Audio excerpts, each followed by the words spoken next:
Hello everyone, GoldenNova here. It's part 2 of Patron Week, which means it's time to fulfill the wishes of one very helpful patron. The holder of the Quasar Commander tier gets to select an archetype all their own, and this month, CozyBoat275 has requested one of the most interesting, flavorful, and underrated themes to come out in recent memory, Ancient Warriors.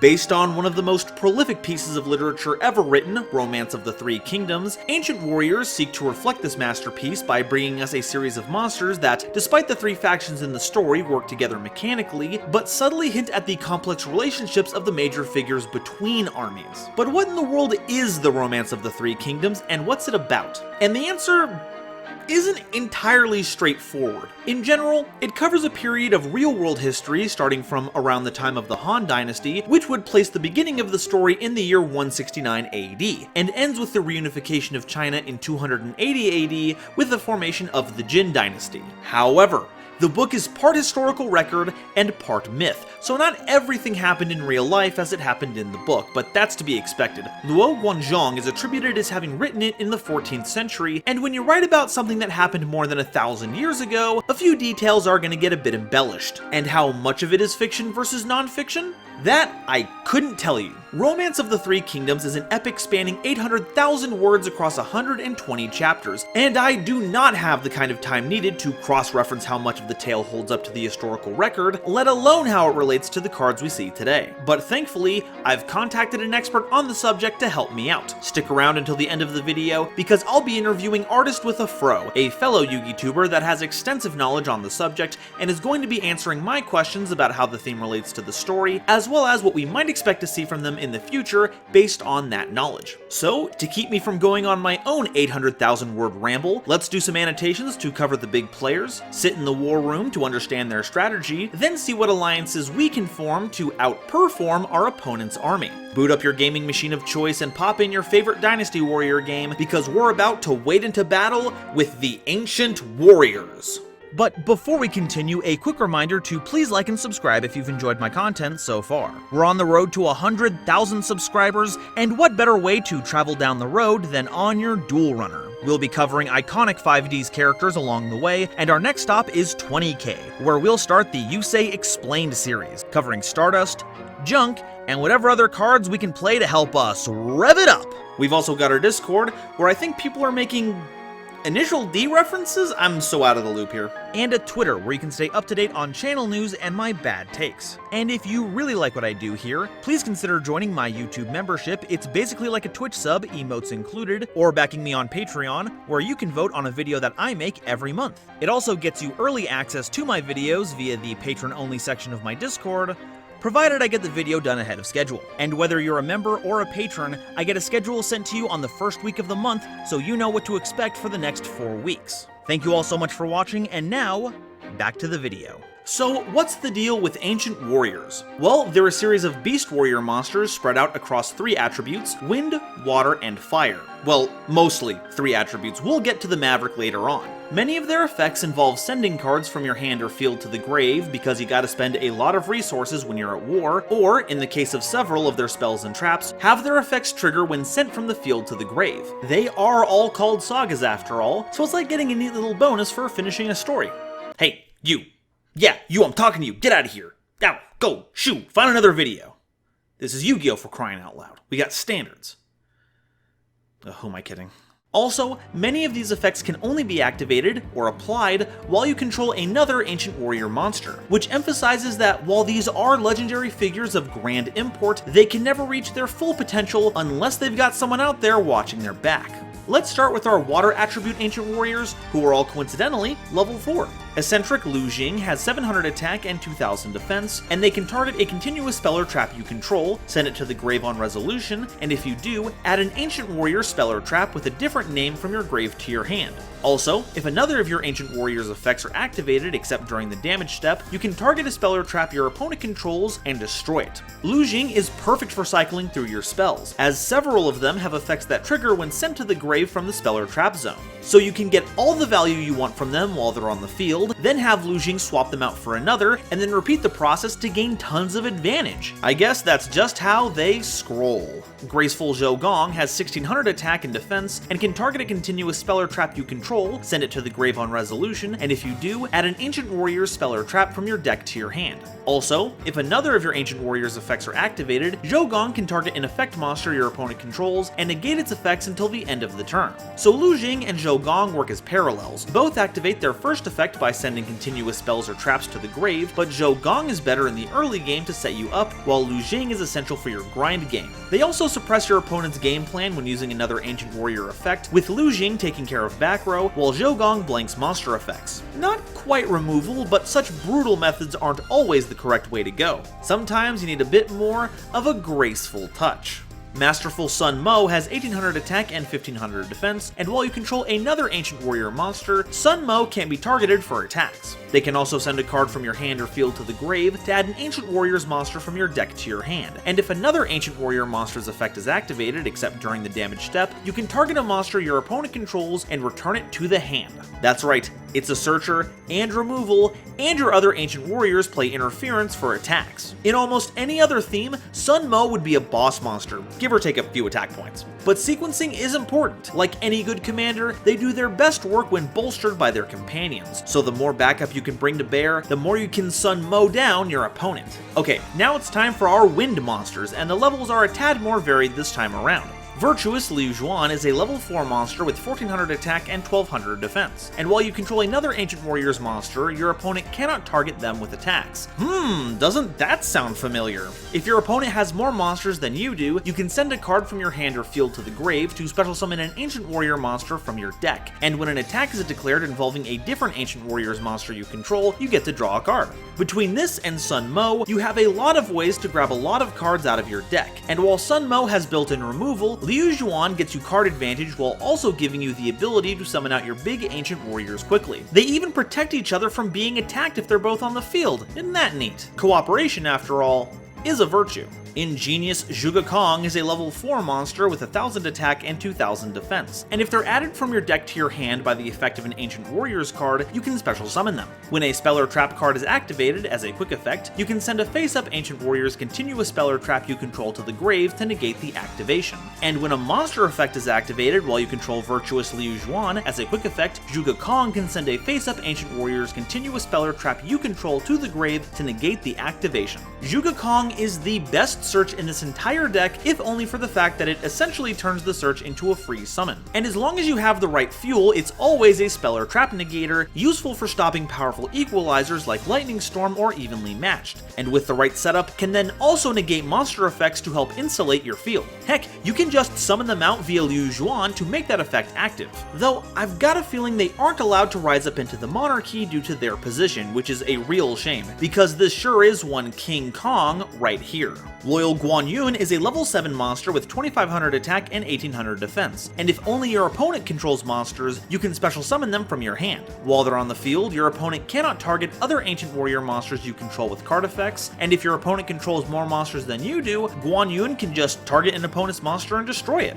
Goodness, this card is a house! It's a bigger Cyber Dragon with removal that shields the rest of your on-theme monsters from card effects. And while you can only use its summon effect when you don't have any monsters, we have a ton of ways to get Ancient Warriors onto the field, so that big level just means we gain access to rank 7 plays, should there be a need. They certainly know how to get with the loyalty program. Valiant Zhongdi is a level 7 monster with 2700 attack and 900 defense, and if you control 2 or more Ancient Warrior monsters, you can special summon them from your hand. If your opponent controls more monsters than you do, Zhongdi can activate an effect that gives them 2 attacks on monsters during each battle phase, and to top it all off, they have a continuous effect that grants them 300 attack for each monster your opponent controls, though that boost is only applied on your turn. This effectively puts the Wind Ancient Warriors in the going second crew, having effects that only work if you're behind on monsters, but don't underestimate them because of it. As long as your opponent has at least one monster to fight, Zhongdi will be a towering 3000, and still a respectable 2700 during your opponent's turn.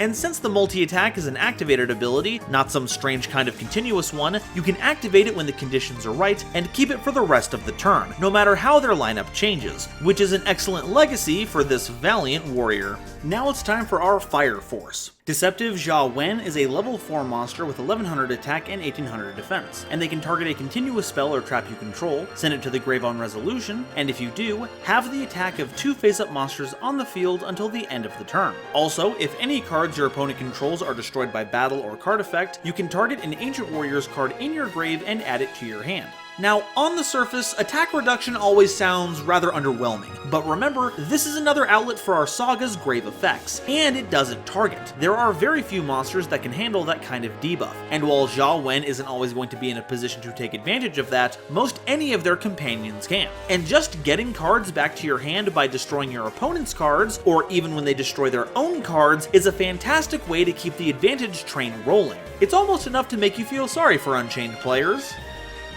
Almost. Fearsome Zhang Yuan is a level 6 monster with 2300 attack and 2000 defense, and while they're on the field, all other Ancient Warrior monsters cannot be destroyed by battle. If any cards your opponent controls are destroyed by battle or card effect, Zhang Yuan can target a card your opponent controls and destroy it, so it's a great way to double up on destruction. And at the start of the damage step, if Zhang Yuan is in your hand when one of your Ancient Warriors battles an opponent's face-up monster, you can special summon Zhang Yuan from your hand, then that opponent's monster loses 1000 attack permanently. That's right, we've got a hand trap that's a battle trick. I can hear the distant cries of Nim Nim now on the wind.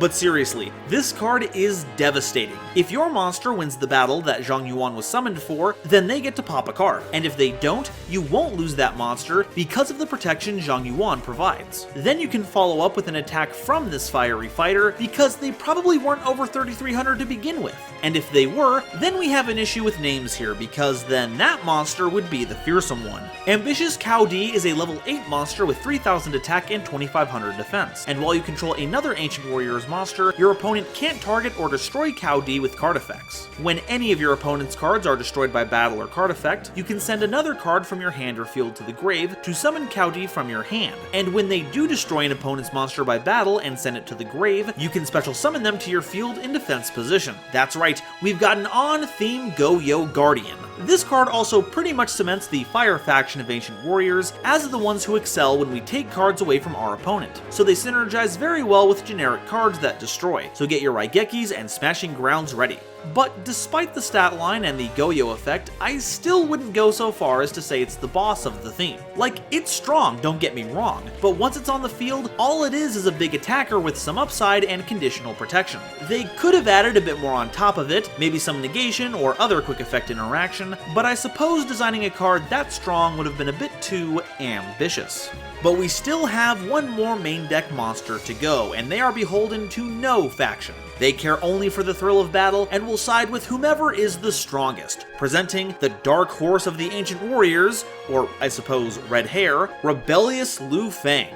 They cannot be normal summoned or set, and must be special summoned from your hand by controlling the Ancient Warrior monster on the field with the highest attack. So unless you're in a mirror match, this is going to be pretty easy, and you can only special summon them once per turn this way. Also, once per turn, during any main phase as a quick effect, Liu Feng can destroy the face-up monster your opponent controls with the highest attack, your choice of Tide, but you can't activate any monster effects the turn you activate that effect, except for Ancient Warrior monster effects. Also once per turn, during the end phase, if your opponent controls a monster on the field with the highest attack, even if tied, you must give control of Liu Feng to your opponent.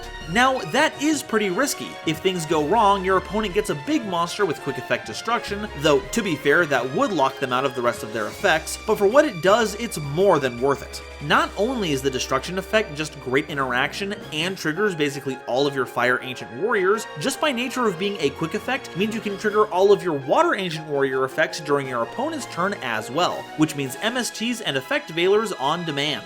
So, despite the potentially crippling drawback, Liu Feng has a much better chance of making your opponent go Lu Boo Hoo. But that's not the last monster we have in store, because we have an extra deck boss as well. Ancient Warrior's Oath Double Dragon Lords is a Link 2 Wind monster with 1100 attack, requiring 2 Beast Warriors, including a Wind Ancient Warriors monster. While they're on the field, all of your Ancient Warriors gain 500 attack and defense, and if Link summoned, you can add an Ancient Warriors card from your deck to your hand. Also, as a quick effect, they can send a card from your hand or field to the grave, then target any face-up card your opponent controls and return it to the hand. This is an incredible way to use any Ancient Warrior's monster whose effect you've already utilized. And Liu Xuan was the right choice for the card art, because their effect sets up everything you need for Double Dragon Lord's Link Summon. It's essentially a Stratos for your entire deck, that can turn any dead card into a compulsory evacuation device, while also boosting all your monsters. Break out the arcade cabinet, because when Double Dragon Lords hits the field, that game's gonna turn into a beat 'em up. Alright, now it's time for our spells and traps, the Ancient Warriors Sagas, showcasing some of the most iconic moments from their source material. 3 Visits is a continuous spell that can trigger during your main phase if you normal or special summon any number of Ancient Warrior monsters. You target one of the summoned Ancient Warriors, then add an Ancient Warrior with a different name from your deck to your hand.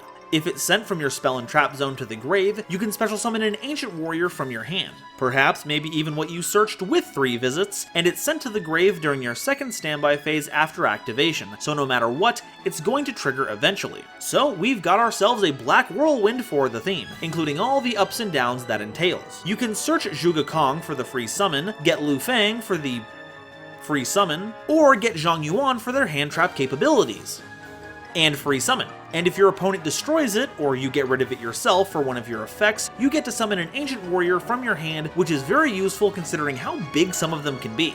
But no matter how you use it, it's just nice to have your buddies come over to visit sometimes. Sun Liu Alliance is a continuous spell that has an effect you can activate if you control Ancient Warriors of 2 or more different attributes. You declare one attribute, and monsters your opponent currently controls of that attribute can't activate their effects that turn. Unfortunately, or maybe fortunately, it's no VFD, but can either wreck shop against mono attribute decks, or take out one or more negation bodies your opponent has on the board. Also, if your opponent special summons any number of monsters, or you activate an Ancient Warrior monster's effect, you can make all your Ancient Warriors gain 300 attack for each Ancient Warrior you control until the end of the turn. And all of these effects apply even if Alliance leaves the field. Now, I admit many of our level 4 Ancient Warriors don't have the best stats, but the kind of boost you can get from Alliance is substantial. Even having just 2 gives Jia Wen a respectable stat line, and for every smaller monster that becomes decent, you've got a big Ancient Warrior that gets even bigger, meaning any duelist can certainly get behind this Alliance. Borrowing of Arrows is a continuous spell that lets you target a face-up monster your opponent controls and an Ancient Warrior you control, and until the end of the turn, cut the opponent's monster's attack in half, then give the lost attack to the Ancient Warrior you targeted. Yeah, it's Borrelsword Dragon on a spell. This means, as long as it can be targeted, any monster can fall victim to any of your Ancient Warriors. Or you can steal the attack, destroy the monster you stole it from, then use that stolen attack to defeat an even smaller monster. Or dare I say it, attack directly. And if it's sent to the grave while you control Ancient Warriors with 2 or more different attributes, you can place an Ancient Warrior's continuous spell or trap from your hand or deck face up on your field. Notably, this does not say it has to be on the field first, so you can pitch this from your hand without even giving your opponent the chance to interact with it, or use Foolish Burial Goods to pitch it right from your deck. And that means you don't have to wait a turn to activate your trap cards, making them a little more bearable to play. But what I don't get is, why do they need so many arrows? Double Dragon Lords only has like 6 empty slots for more Link arrows, you can't even use this many! East by South Winds is a continuous spell that's sent to your grave after the second standby phase after activation. And once per turn, during your main phase, you can flip a coin, and if it's heads, send winds to your grave. Now, why would you ever want to do that? Well, it's because its only effect that does anything happens when it's sent to the grave. When that happens, your opponent can't activate cards or effects in response to the activation of your Ancient Warrior cards or effects that turn, and it grants an additional effect to all Ancient Warriors you control when Winds was sent to the grave. Namely, when that monster declares an attack, you can destroy a card your opponent controls. Yeah, just a non-targeting pop that you can use up to the number of Ancient Warriors you had ready. That is one heck of a blowout card. Just be careful about the coin flip, because how good this card is in practice is really up to which way the wind blows. Defensive Chongban is a continuous trap that makes it so, when your Ancient Warriors battle, your opponent can't activate any spell or trap cards until the end of the damage step. It also has 2 other effects, but you can only use 1 per turn, and only once per turn. At the start of your opponent's battle phase, you can send Chongban to the grave to prevent your opponent from targeting any of your Ancient Warriors for attacks that turn, or it can be banished from your grave when an opponent declares an attack to special summon an Ancient Warrior from your deck. Either of these effects are incredible because they have the potential to blank an entire battle phase. If you don't have any non-ancient warriors, then your opponent can't attack at all using the first effect, and if you summon something like Zhuge Yuan, you can keep your smaller ancient warriors from being destroyed by battle altogether. And at the end of the day, that's what it's all about, encouraging teamwork between your ancient warriors so you can bridge the gap. Our last card is Chivalrous Path, a continuous trap that can be sent to the grave if any number of ancient warriors would be destroyed by battle to prevent their destruction. Normally, multiple ancient warriors can't be destroyed by battle at the same time, so I suppose it's worded that way in case two ancient warriors on both sides of the field hit each other with the same attack so you can save them both. Also, if your opponent special summons any number of monsters once per turn, you can special summon an Ancient Warrior token, which is a level 1 Wind Beast Warrior monster with 500 attack and defense. And when a card or effect is activated that would target any number of Ancient Warrior monsters you control, you can banish Chivalrous Path from your grave instead. Considering the kind of battle protection we have access to, the kind provided by Path isn't really that important, but the token does have some niche applications. It can give you the extra Ancient Warrior that you need on board to activate or apply other effects, or to link into double Dragon Lords, as it already fits the necessary monster requirement. Or just turn it into a Linkuriboh. How's that for battle protection? But if it were me, I'd be trying to send this card to the grave ASAP, as the targeting protection is of supreme importance when it comes to insulating your game plan from infinite impermanences and the like. We play in a game where being able to interact and stop your opponent is paramount, but with this in your grave, you can bat those effects aside to carve a path to victory.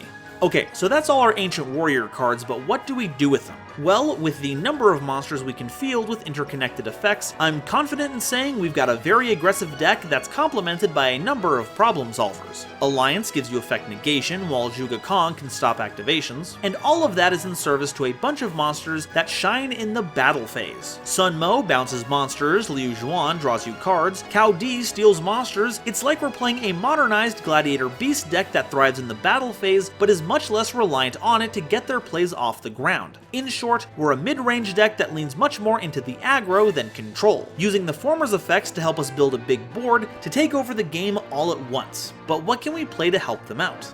Any continuous spells and traps that we can play that can advance our game plan are going to be on the table. An obvious synergistic option is to play Fire Formation Tenki to search us some of our most impactful monsters. You can essentially use it to search Sun Mo or Liu Xuan, which can then be used to fuel their effect. Tensu is also an option to get us a sweet extra normal summon, which will unfortunately not trigger 3 visits multiple times in a turn, but can get more of those sweet level 4s on board while providing even more fuel. We also can't discount Floodgates in all this. Summon Limit is once again a huge MVP. Flip it once you've done your swarming, then feed it to an Ancient Warrior later on when you want to unlock your full potential. Ancient Warriors also plays well with other archetypes. We've already mentioned Fire Formations, and while I wouldn't suggest running a dedicated package of Fire Fists, Tiger King is a wonderful way to gain access to those Fire Formations, as well as negating an entire opponent's board. It also can't be denied how well Tri-Brigade fit in here. Thin your deck with a Fractal Line, banish a bunch of cards to make Shreg for some interaction, especially if you have Chivalrous Path up to make a token in response to a summon, or make Bearbrum as part of linking up into it so you can search Revolt to get back any banished material, hopefully to make another Shreg. That's about all the info I have on Ancient Warriors, but we're not done yet, because I've got someone here who's got a lot more info. So without further ado, let me introduce you to this video's special guest. Hey, welcome back everybody. Whenever I knew I was going to do Ancient Warriors, I knew I had to bring in a specialist to get that extra bit of flavor and texture for all of you, so we are ending this video with an interview with a very special person who knows everything that I want to know, and I'm sure all of you will want to know about Ancient Warriors. Please, could you take some time to introduce yourself, let them know who you are, what you do, and where we can find you? Alright. Hello humans, ArtistWithAfro here. I am another Yugituber that really specializes in sealed-only series based around Ancient Warriors, as well as some other art aspects of kind of like literary to artistical analysis of certain cards. I feel like I might be one of the many people that has kind of an extensive knowledge of the Romance of the Three Kingdoms and how Konami has accurately or inaccurately depicted some of the characters in the archetype. I can be found on many of the platforms under the same name, and it'll probably be like a little logo or something showing up here, graphic. ArtistWithAfro, you can find me on Twitter, Instagram, and of course YouTube. We are currently up to episode 5 of the Ancient Warriors sealed only series. So check it out. And if you have any other questions, or if you'd like to find me and find some duels, you can definitely hit me up. And see, that's where the cross promotion comes in. You know, I have the explained video, you have the sealed only sealed. Everything is working together in the mass Yugitubing media empire that we know as YouTube. And these alliances are going to be very, very interesting as we start to talk about this archetype. See, there we go. So yeah, if you know anything about me, you know I love looking into card art and mechanics to figure out the story that Konami has put forward. And you might know that, as mentioned previously, the Romance of the Three Kingdoms factors heavily into the inspiration, but it is a centuries-old novel that's been translated many times, and I don't have the time to read all that and do the research, which is why we have... I've got a series of questions for ArtistWithAfro here, so we're gonna go from the top of the list here. So in your opinion, which Ancient Warriors, maybe 2 or 3 of them, do you feel most effectively capture the spirit of the original characters? So it's interesting that this was one of the many series that Konami kind of depicted where they took an aspect from an actual story and took the characters and tried to represent them kind of as accurately as possible. In your Magic Key video, you talked about the story of Solomon and how closely related to the demons the certain monsters were, as well as the character himself, Clavis. And we can kind of see that relation here with the Ancient Warriors. So Konami really did, again, an amazing job of representing the characters with aspects that are closely related to them from the original source. One of them that I think is really the most accurate would probably be Liu Xuan. Secondly, the other character would most likely be Liu Feng. So Liu Xuan in the story had the ability to really recruit companions through his charisma, through his integrity, and his actual kind of like skill of oration really helped him form the kingdom of Shu Han. Most notably, the 2 or 3 characters that he ended up recruiting ended up being some of his sworn brothers, such as Zhang Fei, which is represented in Zhang De, and Guan Yun, as well as Guan Yu. And then finally, of course, the character that I would say is the most pivotal for him to recruit, which is seen not only in the card itself, but also in one of the spell cards, was Zhuge Kong. Now, Liu Feng, on the opposite, was also another character that's very popular amongst people that know about the Romance of the Three Kingdoms. This is a character that's also familiarized by the name of Lu Bu, and he's not only known for his peerless strength and ferocity, but also his continuous betrayal. So this is actually seen really clearly in his ability to defect from sides, depending on which card is the strongest monster on the field. The last thing that I will note is that Konami also, if you were to dive deeper into the story, right, Konami kind of added these small nuances to certain characters that do relate to specific events that occurred within the story of the Romance of the Three Kingdoms. Most notably, I'm going to bring up Zhang Yuan with his ability to kind of summon himself on the field and reduce the attacking monster's attack by 1,000. That actually relates to, and I believe is a direct reference to the Battle of Hefei, where Zhang Yuan or Zhang Fei led a group of about 800 soldiers to counterattack an incoming force of 1,000 men. No way. That could be like the direct relation that they were trying to go with. That kicks so...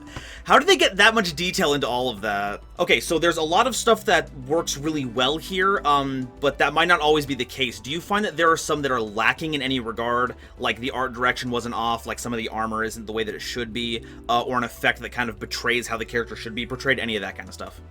So what's interesting about this is that with the Ancient Warriors archetype, it seems that Konami decided to omit certain pivotal events in the story, right? So we're introduced to certain characters from their specific factions. However, the relationships are given a more romanticized appeal. And this might be perhaps in order for them to kind of save face, which is something that is a lot more common amongst Asian cultures. Certain characters did have extreme animosity with each other, which kind of led down to events where they were trying to betray each other, trying to overthrow, very Game of Thrones-esque, where you had people trying to just, plot and plan ways of taking each other out. On the other hand, there are characters that do have deep respect for each other that aren't necessarily on the same side, but there really isn't much of an allusion to it unless, again, you know the original source material. Additionally, and this kind of goes back to what I mentioned before, the cards do seem to depict a time where the three kingdoms are already established. And it's kind of like starting your story in the middle, right? As opposed to starting it at the beginning, where we see some of these characters come into their positions of power and then establish their actual kingdoms that they're ruling after the end of the Han Dynasty. As a result, we do miss, I would say, the two most important parts of I would say, the prequel or phase one, which includes the Yellow Turban Rebellion, as well as the United Front against one of the more diabolical tyrants known as Dong Zhuo, where this kind of solidified the kingdoms actually going against a united enemy. Ooh.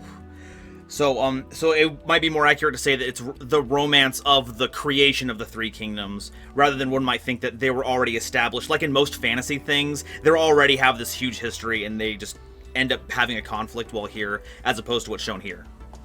Yeah, and I think that it can be, again, related to, any adaptation of, starting a story or not being able to include all of the aspects of a book into a movie, right? Yeah. Where you start from a certain point and you end also at a certain point where it's like there is a canonical ending of this romance, of this actual story that for some reason, unless we see in the future that Konami decides to continue with it, we are kind of stuck in this sort of like middle phase. So we've got the three kingdoms, and we've got the attributes of fire, wind, and water, which I assume is supposed to designate the eponymous three kingdoms. Obviously, the entire theme should work together for gameplay purposes, but as individual factions, do you believe they're good representations of those factions per the book? I do feel like the factions also have the attribute-specific representations more to the connection of their geographical locations, as opposed to any, again, metaphorical depictions or illusions.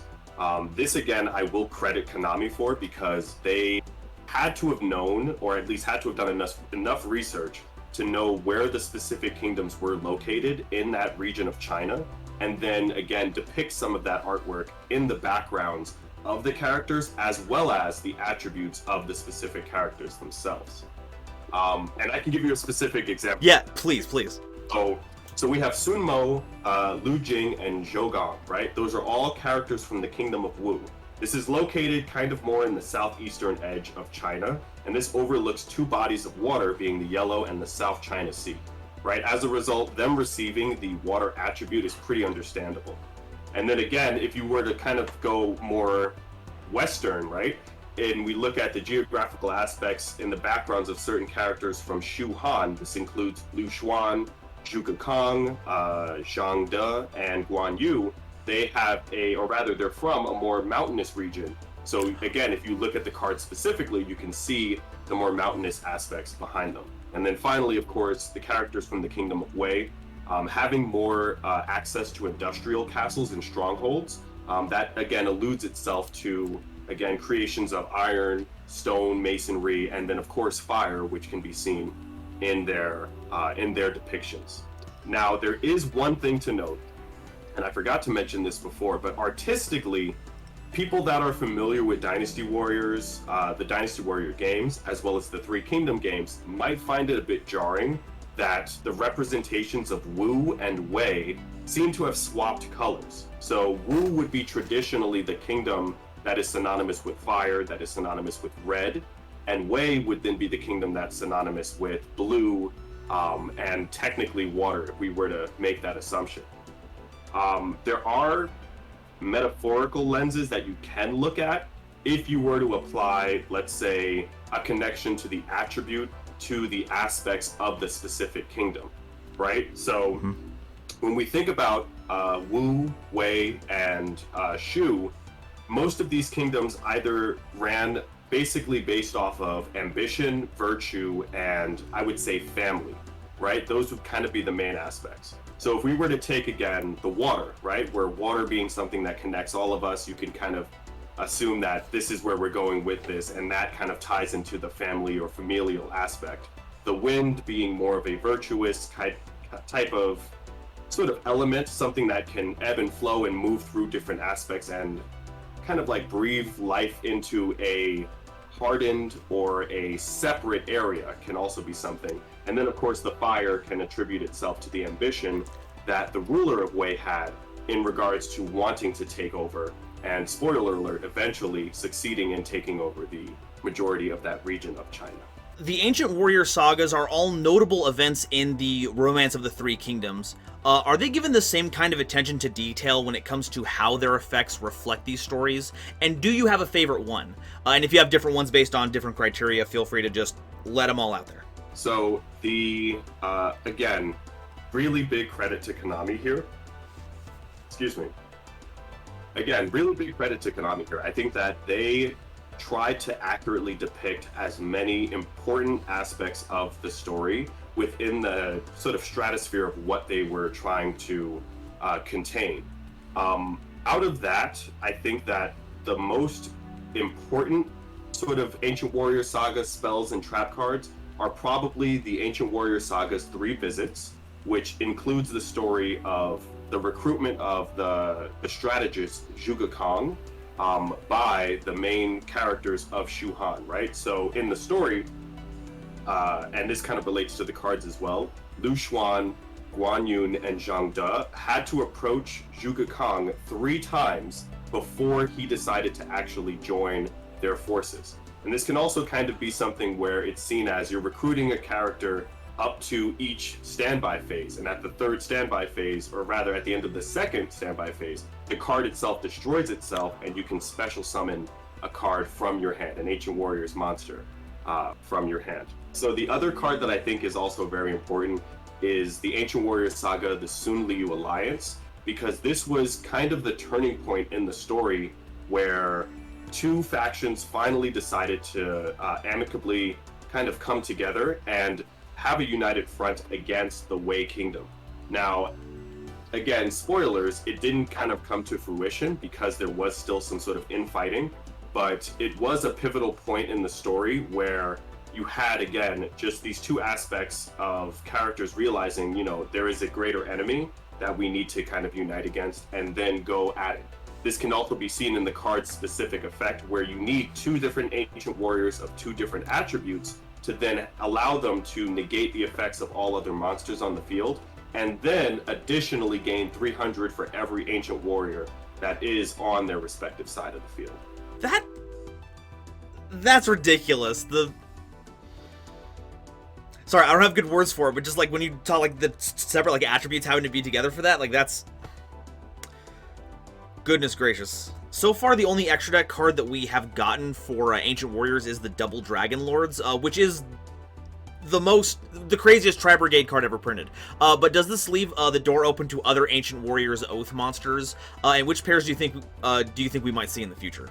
So, what I find interesting about the Oath specific aspect of the monsters is if we were to think about that aspect tying into, I guess, specific pairings and teams, this does create the opportunity to bring in characters that seem to have either been overlooked or, again, omitted from the story, right? So, for example, in the Kingdom of Wei, there were 5 Tiger Generals that were chosen specifically by Cao De, which was, again, kind of the main ruler. Now, we've only gotten one of them, and that was in the form of Zhang Yuan. But if we were to have, let's say, an Oath type of monster, we could essentially see the other 4 make an appearance, or we could see characters that were allied with certain characters also make an appearance in the cards. What I find really interesting is that they probably can take the same route that they did with the Brotherhood of the Fire Fist, where you have certain sort of factions or the kingdoms represented not only by the specific summoning conditions, but also, actually, yeah, you would have then the specific kingdoms represented by specific summoning conditions. So if we've already given Shu Link monsters, we can give Exceeds to, let's see, the Kingdom of Wei, or we can give Synchros to the Kingdom of Wu. And then that can kind of tie into, again, relative to how these characters are connected, Or it can again go back to the reasons or the aspects of the specific kingdoms that made them sort of stand out. If you have family for the Kingdom of Wu, something like Exceeds makes more sense, where you have two monsters that overlap to then form another one. Or you could use fusions for that. If you have like, Ambition or something where you're sacrificing certain things, you can go down the ritual route or the synchro route by giving up some certain amount of troops to then summon a much stronger general. Yeah, that would be pretty sick. Am I remembering this right with the link conditions for double Dragon Lords? It needs one wind specific ancient warrior, right? And the other one can just be another beast warrior? Yeah. So the reason for that ties back into some of the, I guess, the monikers that were given to certain characters, right? So in the Kingdom of Wei, we had the 5 Tiger Generals. Zhuge Kong is actually known as, I believe, the Dragon of the West. So that is why it's called double. That could be one of the reasons why they are called the Double Dragon Lords, because the strategist himself that's standing in the background is, or rather was known as, one of the dragons of sort of that time of China. And dragon being a title that was given to people that were either really important strategists or, again, just really important people that were known all throughout China. Is it possible one of those might be the, because there was like the fact that certain factions didn't have the two people that had like respect for each other? Would it be possible to have one of those combinations like requires one wind and one water beast warrior to make that connection? So we could potentially see some more cross attribute pairs if we were to tie the oaths back into times when, again, certain characters were working with other characters from different factions. So there's an interesting note that the Ancient Warrior Saga, The Chivalrous Path, talks about the relationship between one of the characters from Shu, Guan Yun, and his relationship with Cao De being kind of like the main ruler of Wei. So we could have a fire and wind pairing based on the time that they were working together. And then again, the Chivalrous Path kind of goes back into the aspect that, again, they had so much respect for each other that instead of, hunting down the person after they're deciding to leave, Cao De decided to kind of just let him go and retain like the honor that they had shared while they were still working together. That's really cool. I like the I think that possibility would be really, really cool. As someone who hasn't read it, obviously, I guess I wouldn't say that from experience, but the way you describe that sounds like that would be one of the sickest pack reveals of all times. Yeah. So I normally try to cap off these videos with a silly tech pick. They aren't necessarily good in the most competitive sense of the word, but can still do like interesting, unconventional things. What cards do you like playing in the deck that no one else, or at least very few other people, are playing? So we're not going to mention, we already talked about the fact that Double Dragon Lords is probably the best Ancient Warriors Tri-Brigade card ever printed. I think, of course, anybody that's played Beast Warrior archetypes knows about Brotherhood of the Fire Fist, knows about the compatibility with Zodiacs, for hires, etc. There is one card in particular that I think really flies under the radar, but can tie back into kind of just more of the summoning mechanics and can work very well with certain cards from the Ancient Warriors archetypes specifically. That card that I will say is going to be Reborn Tengu. It's basically malicious. I personally feel like it's a malicious on steroids. It is a level 4 wind attribute Beast Warrior monster. I believe it has 1700 attack. But its specific effect allows itself to summon another Reborn Tengu when it is removed from the field. Now this includes sending it to the graveyard or sending it back to your hand. And there are currently 2 Ancient Warrior monsters that send monsters back to the opponent's, or rather the player's, respective hands. And then there's a multitude of Ancient Warrior monsters that remove other monsters or other cards from the field in order to get a card from your deck. So there is a lot of compatibility with that. And I do go into some of those strategies in the Sealed Only series, talking about, again, the importance of including cards that can work with that. The other aspect that I will say is that Gustos do tend to have also some compatibility based on the fact that most of their cards have trigger effects when they're sent from the hand to the graveyard. And again, there are a multitude of Ancient Warriors that allow you to send cards from your hand to the graveyard. Get out, no way. Yeah.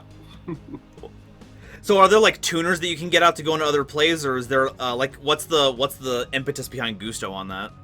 Got it. So the Gusto play that I would say people definitely aren't considering is playing Gusto Griffin alongside any Gusto level 2 tuner. So Gusto Griffin's effect reads that when this card is sent from the hand to the graveyard, you can special summon one level 2 Gusto tuner from your deck.